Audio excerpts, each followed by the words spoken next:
Next 1 और next 2 जब तक क्लियर नहीं करेंगे तब तक आपको मैं सर्टिफिकेट नहीं दूंगा। तो भाई सर्टिफिकेट आप कैसे नहीं दे सकते हैं? आप पहले सर्टिफिकेट तो दे दीजिए, उसके बाद आप लाइसेंस का एग्जाम लीजिए। अगर आप यूएस का अगर कुछ चीज अडॉप्ट कर रहे हैं तो बहुत सारी चीजें अडॉप्ट करने वाली है, लेकिन अडॉप्शन में आप क्या किया कि अपनी भी कुछ चीजें जोड़नी हो, या हो सकता है नया नया चीज था, जो एक्सपर्ट थे कहीं ना कहीं गलतियां हुई होंगी और उनके दिमाग में क्या उस समय चल रहा था वो तो बेहतर हमसे बेहतर नहीं बता पाएंगे। आपको एक चीज और मैं क्लियर कर दूं, कुछ चीजें होती हैं कि कहा जाता है कि जहां पे धुआं है वहां पे आग तो लगी होगी है। तो जो आपका हेल्थ मिनिस्टर हैं मांडविया साहब, उन्होंने एक पार्लियामेंट में भी उन्होंने दिया है। उसके बाद एम्स में एक मीटिंग चल रही थी, उन्होंने बहुत क्लियर कट बोला था, एग्जाम्पल भी दिया था कि मेरा मकसद बच्चों को एग्जाम में फंसाना नहीं है। तो क्यों मैंने देखा कंसल्टेंट्स हैं जो बच्चों को बाहर भेजते हैं उसके काफी अपोज कर रहे हैं, ऐसा क्या रीजन है? क्योंकि उनकी दुकान बंद हो जाएंगे, उनकी दुकान बंद हो जाएगा भाई।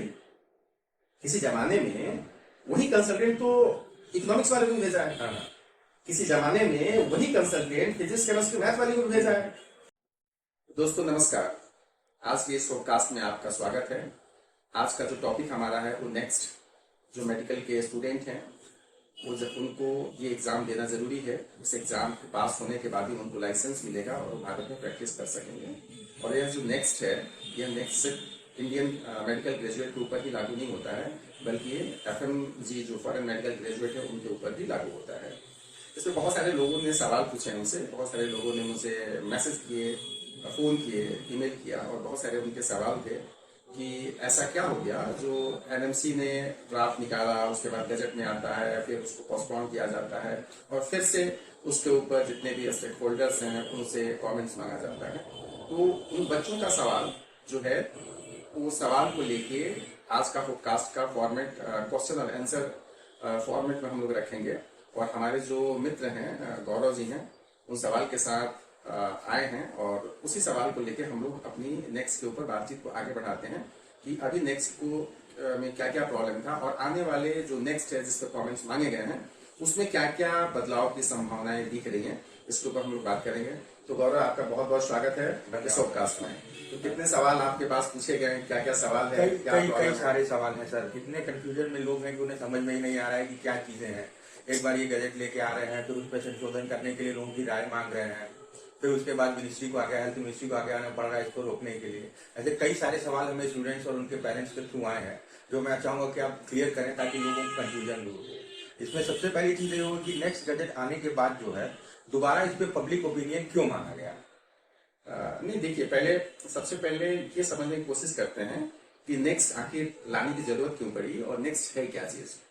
जैसे आप एक MBBS के स्टूडेंट हैं, MBBS में एडमिशन लेने के लिए प्रिपरेशन करते हैं, तो आपको उसके लिए एक एंट्री टेस्ट होता है। पहले भी हुआ करते थे, अब एक ही एग्जाम कर दिया, वन नेशन वन एग्जाम कर दिया गया जिसको नीट बोलते हैं। पहले भी PMT होता था या ATMT होता था, मतलब एंट्री टेस्ट था, लेकिन भारत में एग्जिट टेस्ट नहीं था। तो जैसे आप एंट्री टेस्ट देते हैं एडमिशन के लिए, तो नीट देते हैं, और उसमें जो आपके मार्क्स आते हैं उसके बिहाफ पे आपको कॉलेज सेलेक्ट होता है, एडमिशन होता है और अपना जर्नी आप शुरू करते हैं। तो दुनिया में लगभग सारे देशों में जितने भी डेवलप्ड कंट्री है या डेवलपिंग कंट्री को भी हम ले लें, तो उन देशों में एग्जिट एग्जाम था और है। लेकिन भारत में एग्जिट एग्जाम मेडिकल के एजुकेशन में नहीं था। तो जब NMC को बनाया गया, नेशनल मेडिकल कमीशन को बनाया गया, तो उसके बनाने के पीछे का ऑब्जेक्ट ये था कि मेडिकल एजुकेशन सिस्टम को अच्छे तरीके से कैसे रेगुलेट किया जाए और देश को एक अच्छे क्वालिफाइड और क्वालिटी डॉक्टर्स कैसे मिले। तो इसी सिलसिले में इस एग्जिट टेस्ट को लाया गया, जिसको नेक्स्ट कहा जाता है। इसको एग्जिट टेस्ट भी करते हैं। अब आपका जो सवाल है कि इसमें प्रॉब्लम क्या हुआ, ठीक, ये बात सही है। 28 दिसंबर 2022 को नेक्स्ट का ड्राफ्ट आता है NMC के वेबसाइट पे, उस पर कमेंट्स मांगे जाते हैं। पब्लिक डोमेन में वो वेबसाइट ड्राफ्ट अवेलेबल था, जितने भी स्टेक होल्डर्स या जो भी एक्सपर्ट थे, जो भी स्टूडेंट, सबसे मांगा गया था। फिर उसको 27 जून 2023 को गजट में पब्लिश कर दिया जाता है और उसमें ये बोला गया कि 2023 से नेक्स्ट इम्प्लीमेंट हो जाएगा और नेक्स्ट एग्जाम कंडक्ट किया जाएगा। तो एग्जाम एक पार्ट में होगा, 2 पार्ट में होगा, वो तो अलग की बात है। अब तो ये खुद रुक गया है। फिर उस बीच में इसका काफी विरोध हो जाता है विरोध करने में जो भी यहाँ के इंडिया में जो मेडिकल फैटर्निटी के डॉक्टर्स थे वो भी थे, जो स्टूडेंट थे वो लोग भी थे। फिर अगर हम बात करें इंडियन मेडिकल एसोसिएशन, कई इंडियन मेडिकल एसोसिएशन अलग अलग चैप्टर थे, अलग अलग स्टेट के, कई स्टेट के जो ने भी नहीं सोचा था कि इतना कॉन्ट्रडिक्शन हाँ, इतना वो भी नहीं सोचा था कि हमारे नेक्स्ट के ऊपर इतना कंट्राडिक्शन बन जाएगा और इतने चीजों से उलझ जाएगी। तो कई आईएमए के प्रेसिडेंट ने इसके विरोध में अपना स्टेटमेंट दिया था कि ये गलत है। तो फिर इसमें लास्ट में मिनिस्ट्री ऑफ हेल्थ को ये लगा कि कहीं ना कहीं नेक्स्ट का जो गजट है या रूल्स है ये इसमें कहीं ना कहीं कमियां हैं, और कमियां थी। नेक्स्ट के गजट में आने के बाद बहुत सारे जो एक्सपर्ट थे बोल रहे थे कि ये कमियां हैं, दुनिया में इस तरह के प्रैक्टिस कहीं नहीं है जो एनएमसी ने जो रूल्स बनाया था नेक्स्ट को लेके। फिर मिनिस्ट्री ऑफ हेल्थ को आगे आना पड़ता है और 13 जुलाई 2022 को नोटिफिकेशन निकलवाना पड़ता है कि भाई फर्दर डायरेक्शन जब तक मिनिस्ट्री का आपके पास नहीं आया तब तक नेक्स्ट को आप पोस्टपोन करके रखिए, रोक के रखिए। ठीक है, तो ये कसमकस था। ये इन्फॉर्मेशन मार्केट में बहुत ज्यादा इस तरह से बताया जा रहा था नेक्स्ट कब होगा, 23 में लागू होगा कि नहीं, 24 में आएगा कि नहीं, कब से शुरू होगा या इसको खत्म कर दिया जाएगा। उसी बीच में 25 जनवरी 2024 को एनएमसी ने फिर से नेक्स्ट के ऊपर जितने भी स्टेक होल्डर्स हैं उनसे कमेंट्स मांगा है, और वो कमेंट्स आज से 7 फेब 2024 तक वो एनएमसी के वेबसाइट पे उसका लिंक दिया गया, आप जाके सबमिट कर सकते हैं। आपके मन में जो भी लग रहा है कि नेक्स्ट में इस तरीके से होनी चाहिए, बदलाव होना चाहिए, अगर आप मेडिकल के स्टूडेंट हैं, पढ़ाई कर रहे हैं, एक्सपर्ट हैं, या फिर आप मेडिकल में रुचि रखते हैं कि मेडिकल के लॉ रेगुलेशन के ऊपर आपकी इंटरेस्ट है, आप भी जाके अपना कमेंट कर सकते हैं कि नेक्स्ट में किन किन चीजों को बदलने की जरूरत है। इसलिए दोबारा इस पे कमेंट्स मांगे गए हैं, क्योंकि ये नेक्स्ट जब आया तो नेक्स्ट अपने आप में ही इतना कंट्रोवर्सी बन गया, काफी नई चीजें थी यहाँ के हिसाब से, इसलिए फिर इस पे दोबारा मिनिस्ट्री को सोचना पड़ा, मिनिस्ट्री को इन्वॉल्व होना पड़ा। अगला क्वेश्चन आपका क्या था? इंडियन मेडिकल एसोसिएशन और इंडियन डॉक्टर ने इतना क्यों, ऐसा क्या, ऐसे कुछ पॉइंट्स आपको क्या लगे कि इतना उसके पीछे कंट्रोवर्सी हो गई कि इतना लोगों ने अपोज किया? एक दो पॉइंट कुछ बेसिक जो आप बताना चाहें। नहीं, देखिए नेक्स्ट लाना इसको सब लोगों ने अप्रिशिएट किया है कि भाई बहुत अच्छी एक अच्छा पहल स्टेप है कि आप नेक्स्ट लाइए, एक लाइसेंसिंग एग्जामिनेशन का जो व्यवस्था है उसको कीजिए। ये काफी सभी लोगों ने इसका वेलकम किया था, सभी लोगों ने इसमें अप्रिशिएट किया था। लेकिन एनएमसी ने कहां पे गलती कर दिया, जो इंडियन मेडिकल एसोसिएशन हो या जितने भी डॉक्टर्स फैटर्निटी है, स्टूडेंट, उनका कहना था कि एक जो कोर्स का सर्टिफिकेट होता है वो अलग होता है और लाइसेंस का सर्टिफिकेट अलग होता है। एनएमसी का जो सबसे बड़ा नेक्स्ट में जो गलती मुझे जो लगता है कि उसने क्या किया, लाइसेंस को, पीजी एडमिशंस को और एमबीबीएस के फाइनल ईयर एग्जाम को, ये तीनों चीज को एक ही एग्जाम में बांध दिया। जबकि आप कोई भी कोर्स करते हैं तो भाई उस कोर्स, ठीक है, उस कोर्स का तो सर्टिफिकेट मार्कशीट आपको मिल जाना चाहिए ना। फिर उसके बाद आप उसके एलिजिबिलिटी चेक कीजिए, उसके कैपेबिलिटी चेक कीजिए कि वो मेडिकल प्रैक्टिस के लिए है कि नहीं, आप लाइसेंस एग्जामिनेशन लीजिए, उसके बिहाफ पे आप पीजी में क्या आप वो एडमिशन के लायक है या नहीं है, क्या वो उस रैंकिंग में आ रहा है, वो सारी चीजें ठीक थी। एनएमसी जो सबसे बड़ी गलती की, 2-3 गलतियां उसकी मेन था जिसपे पूरे इंडियन मेडिकल एसोसिएशन या बहुत सारे लोगों ने, एक्सपर्ट लोगों ने इस पर बात किया कि एक साथ आप मेडिकल के जो बच्चे हैं उसको एग्जाम के नेटवर्क में, एग्जाम के जाल में आप फंसा रहे हैं। वो पूरी जीवन एग्जाम ही देते रह जाएगा तो डॉक्टरी कब करेगा? आप लाइसेंस लीजिए, लेकिन पहले उसको उसका एमबीबीएस का डिग्री तो दे दीजिए। क्योंकि जिस तरह से प्रोविजन था, उस प्रोविजन को अगर पढ़ा जाए, उसका इंटरप्रिटेशन किया जाए, तो ये देखा गया इंडिया में बच्चे 10-10 साल एमबीबीएस की पढ़ाई करते हैं, पास नहीं हुए। कई हमारे ही दोस्त हैं जो 10-10 साल में इंस्टीट्यूशन जाके उसको सर्टिफिकेट दिया है। तो ये एक तो था कि एक समय सीमा बांध दी गई थी, टाइम फ्रेम ला दिया गया था कितने दिन में आपको ये कर लेना है, और ये जब तक आप नेक्स्ट क्लियर नहीं करेंगे, नेक्स्ट 1 और नेक्स्ट 2 जब तक क्लियर नहीं करेंगे तब तक आपको मैं सर्टिफिकेट नहीं दूंगा। तो भाई सर्टिफिकेट आप कैसे नहीं दे सकते हैं?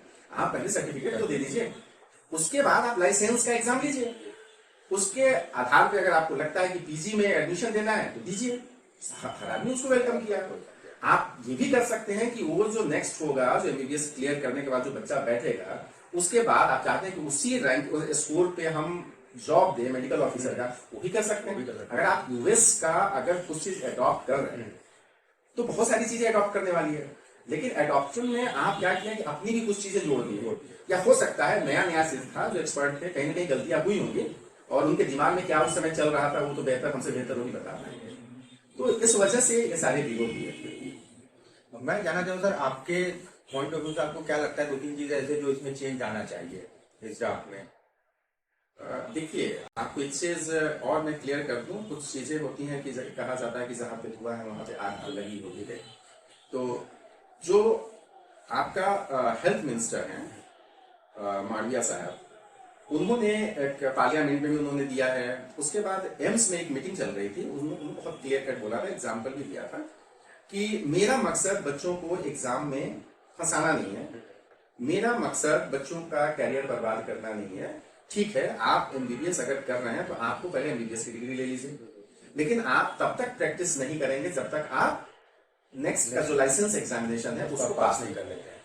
तो ये अपने आप में एक इशारा है कि आने वाला जो नेक्स्ट में अमेंडमेंट ही होगा, क्योंकि ये रूल्स बन गए हैं, जो स्टेक होल्डर्स के जो भी कमेंट्स आएंगे, तो एक नया रेगुलेशन तो नहीं आएगा, नेक्स्ट तो रहेगा। हाँ, इसके कुछ सेक्शंस हैं जिसमें अमेंडमेंट्स हो सकते हैं, और वो जो मेजरली जो अमेंडमेंट्स जिन चीजों पे होगा, और अगर हेल्थ मिनिस्टर की बातों को ध्यान में रखते हुए इस पर अगर हम बात करें तो एक बात क्लियर है कि ये जो नेक्स्ट को पहले जो लाया गया था कि आपका फाइनल ईयर का एग्जाम नेक्स्ट होगा, उसी के आधार पे आपको लाइसेंस दिया जाएगा, उसी के स्कोरिंग पे आपको पीजी में एडमिशन होगा। तो मुझे लगता है कि इसको दो हिस्से में किया जाएगा।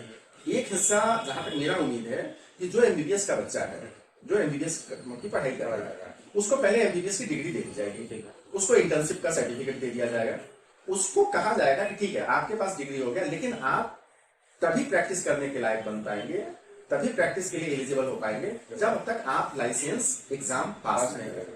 और ये दुनिया में एक हेल्दी प्रैक्टिस है, हेल्दी प्रैक्टिस, वो चाहे डेवलपिंग कंट्री को देख लीजिए, चाहे डेवलप कंट्री, ये हेल्दी प्रैक्टिस है कि आप एमबीबीएस करके आते हैं, उनके लाइसेंस एग्जामिनेशन पास कीजिए, चाहे आप फॉरेन से करके आते हो या चाहे आप वहीं के डोमेस्टिक ही आप कर रहे हैं, आप अपनी डिग्री कंप्लीट करिए, उसके बाद लाइसेंस का एग्जाम दीजिए। वहां तो बहुत सारे देशों में पीजी का भी लाइसेंस होता है, इंडिया में तो भी पीजी के लिए लाइसेंस की कोई व्यवस्था ही नहीं है, यहाँ तो यूजी ही अभी किया जा रहा है फर्स्ट टाइम। बहुत सारे देशों में है कि आप यूजी अगर करके आ रहे हैं उसका भी लाइसेंस दीजिए, आप वहां से पीजी कर रहे हैं उसका भी लाइसेंस दीजिए, अगर आप सुपर स्पेशलाइजेशन में जा रहे हैं डीएमएमसीएच करके उसका भी लाइसेंस दीजिए। मतलब जो भी आप मेडिकल का एक एडिशनल डिग्री लेके, हायर डिग्री लेके आ रहे हैं, वो सबका एग्जाम दीजिए और लाइसेंस लीजिए। तो ये काफी हेल्दी प्रैक्टिस है वर्ल्ड में, तो एक अच्छी चीज है। मेरे ख्याल से पहला चीज तो इसमें ये आएगा कि दो पार्ट में किया जाएगा, एक एमबीबीएस का पहले आप डिग्री ले लीजिए, क्योंकि इसका सबसे बड़ा जो मेरा जो ये एविडेंस है, या जो हेल्थ मिनिस्टर का जो एम्स में कन्वर्सेशन था, उसको अगर बहुत ध्यान से देखा जाए तो इसका इशारा ये, जो उन्होंने ये भी एक एग्जांपल के तौर पे बोला था कि अगर आप एक लॉ ग्रेजुएट हैं, आपके पास एलएलबी का डिग्री है, लेकिन आप तब तक कोर्ट में प्रैक्टिस नहीं कर सकते जब तक आप बार काउंसिल से लाइसेंस नहीं कर ले। तो ये इशारा है कि ठीक है आपको डिग्री दे दी जाएगी, लेकिन आपको प्रैक्टिस करने के लिए तब वैलिड किया जाएगा, तब अलाउ किया जाएगा जब वो लाइसेंस एग्जामिनेशन आप पास कर जाएंगे। कहीं ना कहीं एक मेडिकल एजुकेशन में देखा जाए तो मेडिकल में दो तरह के स्टूडेंट होते हैं, खासतौर से इंडिया में देखा जाए तो इंडियन मेडिकल ग्रेजुएट्स हो गए, फॉरेन मेडिकल ग्रेजुएट्स हो गए। क्या आपको लग रहा है कि अभी जो ये आया है नियम, ये कहीं ना कहीं से फॉरेन मेडिकल ग्रेजुएट जो है उनके लिए बेनिफिशियरी नहीं है, उनको इक्वली नहीं ट्रीट किया जा रहा है? नहीं, देखिए इक्वली ट्रीट की बात नहीं है। आप एक्चुअली हम इसलिए बात करते हैं कि जो इंडियन मेडिकल ग्रेजुएट्स हैं वो जिस रूल्स रेगुलेशन के तहत वो रेगुलेट होते हैं, तो एनएमसी के आने के बाद उनके लिए बहुत सारे रूल्स अमेंडमेंट किए गए हैं, बहुत सारे चेंज किए हैं। तो फॉरेन मेडिकल ग्रेजुएट्स या फॉरेन मेडिकल ग्रेजुएट को जो भेजने वाले एजेंसीज हैं, जो कंसल्टेंट हैं, उससे बहुत ज्यादा अवेयर नहीं रहते, क्योंकि उनके कंसर्न का वो विषय नहीं है। अब वो बात हमेशा करते हैं कि फॉरेन मेडिकल ग्रेजुएट के साथ भाई हम मतलब एक डबल स्टैंडर्ड कर रहे हैं, उनके साथ अनइक्वलिटी की बातें कर रहे हैं। ऐसा नहीं है। देखिए, हर देश को ये अधिकार है कि अपने सिटीजन को आपको पढ़ने को दे रहा है, आप पढ़ के आ रहे हैं, आपके लिए यहाँ पे एक एग्जाम की भी व्यवस्था है। और ऐसा नहीं कि एग्जाम 2002 से पहले तो एग्जाम था ही नहीं, इक्वली था ना। 2022 के पहले तो इक्वली था। जैसे इंडियन मेडिकल ग्रेजुएट हुआ करते थे, वैसे ही फॉरेन मेडिकल ग्रेजुएट हुआ करते थे। उस समय जो भी बच्चा पढ़ के आता था उनका डायरेक्ट यहाँ पर रजिस्ट्रेशन होता था। लेकिन ये देखा गया कि इसमें बहुत सारी प्रॉब्लम्स हैं, क्योंकि वो जो डॉक्टर्स बाहर पढ़ने जा रहे हैं वो एक्चुअल में डॉक्टरी की पढ़ाई कर ही नहीं रहे, उनके पास डॉक्टर का कोई स्किल ही नहीं है। फिजिक्स केमिस्ट्री मैथमेटिक्स वाले भी डॉक्टर बन के आ रहे थे उस समय, आपको हिंदी लिटरेचर पढ़ने वाले भी बन के आ रहे थे, इकोनॉमिक्स को भी बहुत सारे ऐसे केसेस, मतलब कई सारे केस लॉ, तो ये देखा गया कि नहीं इसको रेगुलेट करना पड़ेगा, चूंकि उसका स्टैंडर्ड हम कैसे तय करेंगे। तो 2002 के बाद से ये कहा गया कि अगर आप फॉरेन से पढ़ के आ रहे हैं तो आपका हम स्क्रीनिंग टेस्ट लेंगे, आपका स्टैंडर्ड तय करेंगे कि आप हमारे सिस्टम में फिट हैं या नहीं है प्रैक्टिस करने के लिए। और ये एक राष्ट्र के पास, एक देश के पास ये अधिकार है कि अपने सिटीजन के लिए किसी क्वालिटी कंट्रोल के लिए कोई एग्जाम ला सके, ये उसके पास राइट है। तो इससे हम ये नहीं कर सकते हैं कि इंडियन मेडिकल ग्रेजुएट के जो राइट्स है वो फॉरेन मेडिकल ग्रेजुएट्स के राइट नहीं है, दोनों इक्वल है। हाँ, कुछ चीजें प्रोसेस तो बदलेंगे, क्योंकि वो अपने कंट्री में अगर पढ़ा रहा है तो उसको अपना पता है कि मेरा मेडिकल स्टैंडर्ड क्या है। मैं यहीं पे हूँ, मैं कभी भी एग्जाम दे सकता हूँ। नहीं, वजह यही था कि अगर एग्जिट एग्जाम लाने की जरूरत पड़ी तो गवर्नमेंट को ये कहीं ना कहीं लगा कि भाई इंडिया में भी जो मेडिकल की पढ़ाई हो रही है जिस स्टैंडर्ड में होना चाहिए उस स्टैंडर्ड में नहीं हो रहा है, तो यहाँ पे भी उसका कोई पैरामीटर बनाया जाए जिससे जो इंडियन मेडिकल ग्रेजुएट हैं, जो आने वाले समय में डॉक्टर बनेंगे, उनको भी एग्जामिन किया जा सके, है नहीं? तभी नेक्स्ट आया कि भाई हम आपको भी करेंगे, आप मेरे सिटीजन हैं, मेरे ही एजुकेशन सिस्टम में पढ़ रहे हैं, लेकिन मेरे एजुकेशन सिस्टम में बहुत सारी ऐसी कमियां देखी गई मेडिकल एजुकेशन सिस्टम में, जिसको दूर करने के लिए ये नेक्स्ट को लाए। तो ऐसा कोई इसमें ये नहीं है कि डिस्क्रिमिनेशन है, थोड़ा सा पैटर्न तो बदलता है। तो क्यों मैंने देखा कंसल्टेंट्स हैं जो बच्चों को बाहर भेजते हैं उसके काफी अपोज कर रहे हैं, ऐसा क्या है? क्योंकि उनकी दुकान बंद हो जाएगी, दुकान बंद हो जाएगा भाई। किसी जमाने में वही कंसल्टेंट तो इकोनॉमिक्स वाले को भेजा है, किसी जमाने में वही कंसल्टेंट फिजिक्स केमिस्ट्री मैथ वाले को भेजा है। तो वो जो भेज रहे थे तो उस समय भी बहुत हंगामा हुआ था। जब 2002 में स्क्रीनिंग टेस्ट आया, बहुत सारे हंगामा हुए, बहुत सारे सुसाइड्स हुए, बहुत सारे केस फाइल हुए, लेकिन एक सुधार के क्रम में सरकार बढ़ी। तो आज भी जो कंसल्टेंट फॉरेन मेडिकल ग्रेजुएट को भेजते हैं बाहर के देशों में, उनको कितना पता है? उनको नहीं पता, नहीं, उनको बस इतना ही पता है, मैं मैक्सिमम कंसल्टेंटों की अगर बात करूं, इतना ही पता है कि अब ये पता हो गया है थोड़ा बहुत कि तुम्हारा +2 में फिजिक्स केमिस्ट्री बायोलॉजी में 50% है, नीट में क्वालिफाई हो, तुम्हारा एडमिशन हो जाएगा। उन कंसल्टेंटों से आप बात करने की कोशिश कीजिएगा कि कितने सब्जेक्ट्स हैं और किस किस प्रॉप में या किस किस ईयर में कौन कौन से सब्जेक्ट पढ़ाए जाते हैं, उनको नहीं पता है। उनसे सिंपली ये पूछे इंटर्नशिप की जरूरत क्यों पड़ती है। आपको आश्चर्य लगेगा, जब ये FMGL 2021 आया, बहुत सारे कंसल्टेंट को पता ही नहीं था कि प्राइमरी मेडिकल एजुकेशन में इंटर्नशिप अलग अलग चीज होता है। अभी बहुतों को नहीं पता। तो एक्चुअली प्रॉब्लम क्या है, फॉरेन मेडिकल ग्रेजुएट या फॉरेन में MBBS जो बच्चों को भेज रहे हैं करने के लिए, इसमें प्रॉब्लम ये है कि चाय बेचने वाला भी कंसल्टेंट बन गया है, पान बेचने वाला भी कंसल्टेंट बन गया है, समझ गया ना? आपके ऑफिस में जो कभी काउंसलर था वो भी कंसल्टेंट बन गया है, आपके ऑफिस में कोई प्यून था वो भी कंसल्टेंट बन गया है। 2-4 बच्चा तो ढूंढ के ला ही लेता है, चाचा का बच्चा ला लेगा, मौसी का बेटा बेटी ला लेगा, फूफा फूफा का बेटा बेटी ला लेगा। और ये शॉर्टकट कमाई है ना, इसमें कुछ तो करना नहीं है। इसमें कोई एक चपरासी के जॉब के लिए भी इंटरव्यू होता है, लेकिन MBBS अब्रॉड कंसल्टेंट बनने के लिए आपको कोई इंटरव्यू नहीं है, कोई स्किल टेस्ट नहीं है। आपको सिर्फ इतना आना चाहिए कि इतना पूछ सकें कि +2 में फिजिक्स केमिस्ट्री बायोलॉजी में 50% है और नीट क्वालिफाई हो गया है। तो ये जो चीज है कंसल्टेंट का, तो इसके विरोध क्यों नहीं करेंगे भाई? आप वहां से क्या क्वालिटी लेके भेज रहे हैं बच्चों को, उस पर कभी डिस्कस कर लीजिए ना। आप जो रोपेंगे वही काटेगा ना। स्क्रीनिंग टेस्ट भी होता था तो काफी बच्चे अब्रॉड से जाते तो नहीं करते, क्या बच्चे पास नहीं होते थे? जो वहां से भी बच्चे, ठीक है, मैं उस परसेंटेज पे नहीं जाता हूँ कि किस साल 6% बच्चे पास किए, किस समय 25 किए, किस समय 16 किए। बच्चे तो किए ना, लेकिन मैक्सिमम बच्चे तो फेल हो गए। आज भी 1,17,000 बच्चे रोड पे टहल रहे हैं लाइसेंस के लिए, और 9-10 के लिए कोचिंग कर रहे हैं। जैसे 9-10 के बच्चों को कोचिंग करवाया जाता है। भाई आप एक MBBS की पढ़ाई करके आ गए 6 साल, और आप पिछले 12 साल से कोचिंग कर रहे हैं, तो आप पढ़ के क्या करें? तो ये सब कुछ तय करता है कि भाई फॉरेन में मेडिकल एजुकेशन का स्टैंडर्ड क्या है। तो गवर्नमेंट जो कुछ भी ला रही है ये रेगुलेट करने की ला रही है। और मेडिकल की पढ़ाई देखा देखी नहीं की जा सकती है। मेडिकल की पढ़ाई के लिए आपको जज्बात होनी चाहिए, आपके अंदर पैशन होनी चाहिए, आपके अंदर वो पेशेंस होना चाहिए। शॉर्टकट में आप डॉक्टर बनना चाहते हैं तो वो दिन आपके लग गए, अब आप आएंगे तो जिनमें डॉक्टरी की पढ़ाई करके आएंगे तभी आप डॉक्टर बन पाएंगे, अदरवाइज मुश्किल है। आप A4 साइज की डिग्री लेके वही मुखर्जी नगर, वही राजेंद्र नगर घूमते रह जाएंगे, कोचिंग करते रह जाएंगे, यही समस्या है। तो ये कहीं भी डिस्क्रिमिनेशन नहीं करता है, एक क्वालिटी करने का राइट है, एक क्वालिटी चेक करने का राइट है। बस कहीं ना कहीं सरकार को भी इन चीजों को थोड़ा ध्यान में रखना चाहिए, दोनों पक्षों को, ताकि उस हिसाब से ये नियम लेके आ पाए, ताकि दोनों को तो बेनिफिशियल। ये नेक्स्ट का जो आप गजट पढ़िए, जो फॉरेन नेशनल के FMG के लिए है वही IMG के लिए भी है। आपको भी नेक्स्ट 1 पास करना है, वो भी करना है, आपको भी नेक्स्ट 2 पास करनी है, आपको भी करनी है। उनके लिए भी 10 ईयर्स का टाइम दिया गया था, आपके लिए भी 10 ईयर्स का टाइम दिया गया था। अब इसमें कोई एक स्टेट गवर्नमेंट आपको आगे जाके ये कह दे कि भाई नहीं, आपको थोड़ा सा मैं और टेस्ट करना चाहता हूँ, आपको और सुपरवाइज करना चाहता हूँ, तब या आपके सुपरविजन में कुछ दिन और रखना चाहता हूँ, उसके बाद मैं आपको वो क्लीन चिट दे दूं या वो लाइसेंस दे दूं, तो ये तो गवर्नमेंट के पास राइट है, इसको डिस्क्रिमिनेशन नहीं कर सकते हैं। क्योंकि उस कंट्री के बारे में यहाँ के सिस्टम को नहीं पता है, वो तो करेगा ना। कोई भी अगर मेडिसिन आता है तो गवर्नमेंट उसको अपने लैब में पहले टेस्ट करती है ना, तो उसको लगता है कि मेरे यहाँ ये मेडिसिन यूज किया जा सकता है तो उसको अलाउ करती है, यूज नहीं किया जाता है अलाउ नहीं किया जाता है। इंडिया के कई ऐसे मेडिसिन है जो कई देशों में बैन है।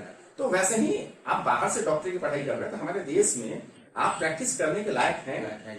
हमारा जो डिजीज पैटर्न है, हमारा जो पेशेंट का प्रोफाइलिंग है, इतना समझने के लिए आपके पास वो स्किल है या नहीं है। तो इसको टेस्ट करने के लिए आप एक स्टेप इंडियन मेडिकल ग्रेजुएट से हट के अगर कुछ बना दे रही है तो इसको डिस्क्रिमिनेशन थोड़ी कहेंगे। आपको ऐसा नहीं लगता है सर कि इस रेगुलेशन के आने के बाद जो है कि क्वालिटी डॉक्टर निकलेंगे, कहीं बच्चे एग्जाम के जाल में ही न फंसे रह जाए? नहीं, एग्जाम देते देते ही वो हो रहा है, क्या हो रहा है क्या नहीं हो रहा है, उनको नहीं समझ। देखिए, इसको 2-3 तरीके से समझने की कोशिश कीजिए। नेक्स्ट में हाँ, अभी इसीलिए गवर्नमेंट को लगा कि एग्जाम के उस जाल में बच्चे फंस रहे हैं, इसलिए मिनिस्ट्री ऑफ हेल्थ ने इसको पोस्टपोन कर दिया। और मेरा जहां तक मानना है कि अब अभी जो इसमें अमेंडमेंट्स होंगे या जो बदलाव होगा, इस बदलाव में ये आप देखिएगा कि अब MBBS की डिग्री मिल जाएंगे, उसको लाइसेंस पास करना पड़ेगा, ये तो आएगा। हो सकता है जो 10 ईयर्स का है, जो टाइम कंप्लीट करना है, इसको भी गवर्नमेंट हटा सकती है। हाँ, इसमें मुझे ये लगता है कि उसको ये गवर्नमेंट ये कर सकती है कि आपको 10 ईयर्स के अंदर आपको अपनी MBBS कंप्लीट कर लें। और ये रूल्स पहले भी था, 9 ईयर्स का रूल्स था, क्योंकि इंडिया में आप जिस भी कोर्स में एडमिशन लेते हैं उसके डबल ड्यूरेशन तक उस कोर्स को क्लियर करने के लिए आपके पास राइट्स रहते हैं। लेकिन यहाँ पे था जो नेक्स्ट का जो प्रोविजन था कि 10 ईयर्स में ही आपको नेक्स्ट 1 निकाल लेना है, नेक्स्ट 2 निकाल लेना है, क्योंकि आप लाइसेंस, उसके बाद PG में एडमिशंस और उसके प्राइमरी मेडिकल का जो डिग्री है, तो तीनों को एक चीज में बांध दिए थे। ये प्रॉब्लमेटिक था। और 10 ईयर्स जो तीनों एक साथ था, ये दोनों को मिलाएगा तो प्रॉब्लमेटिक था। तो ये दो के ऊपर आने वाले समय में कुछ ना कुछ गवर्नमेंट बदलाव करने जा रही है, मिनिस्ट्री ऑफ हेल्थ बदलाव करने जा रही है। तो एग्जाम के जाल में बांध चुकी थी, लेकिन जिस तरह से गवर्नमेंट ने स्टेप उठाया, जिस तरह से मिनिस्ट्री ने इस पे अपना क्लियर कट स्टेटमेंट दिया, इससे ये लगता है कि अब जाल में नहीं बांध रही है। ठीक है, कोई भी प्रोसेस जब बनता है तो उसमें गलतियां होती हैं, क्योंकि ये ह्यूमन एरर इसको कह सकते हैं। ह्यूमन एरर उसको उसमें चेंजेस किए जा सकते हैं, तो सरकार चेंज कर रही है। तो सरकार इस कदम में अगर आगे बढ़ी है तो बेहतर है और देश को एक अच्छे डॉक्टर्स मिलेंगे। और डेफिनेटली सुप्रीम कोर्ट भी कहता है कि मुझे क्वालिफाइड डॉक्टर की जरूरत है, इस देश को डॉक्टर की जरूरत है, लेकिन डिग्री के आधार पर आपको डॉक्टर मान लिया जाए, ये भी किसी हद तक सही ना जाए।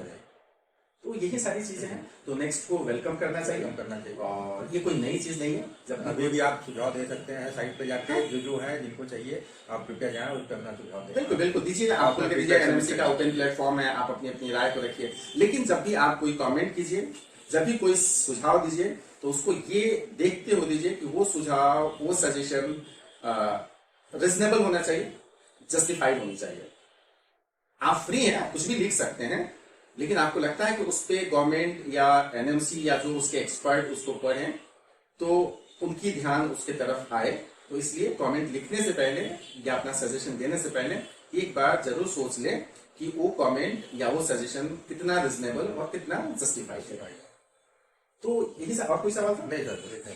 तो नेक्स्ट आपके लिए काफी अच्छा है, आप नेक्स्ट के लिए तैयार रहिए। नेक्स्ट कोई ऐसा एग्जाम नहीं है जो एग्जिट टेस्ट है, जिससे आपको लगता हो कि अब मेरा करियर खत्म हो जाएगा। जैसे आपने नीट का एग्जाम दिया, आपने मेडिकल में एडमिशन लिया, वैसे ही नेक्स्ट होगा जो आपको लाइसेंस का एग्जाम देगा, वैसे ही आपको पीजी में एडमिशन के लिए एक ही एग्जाम देगा।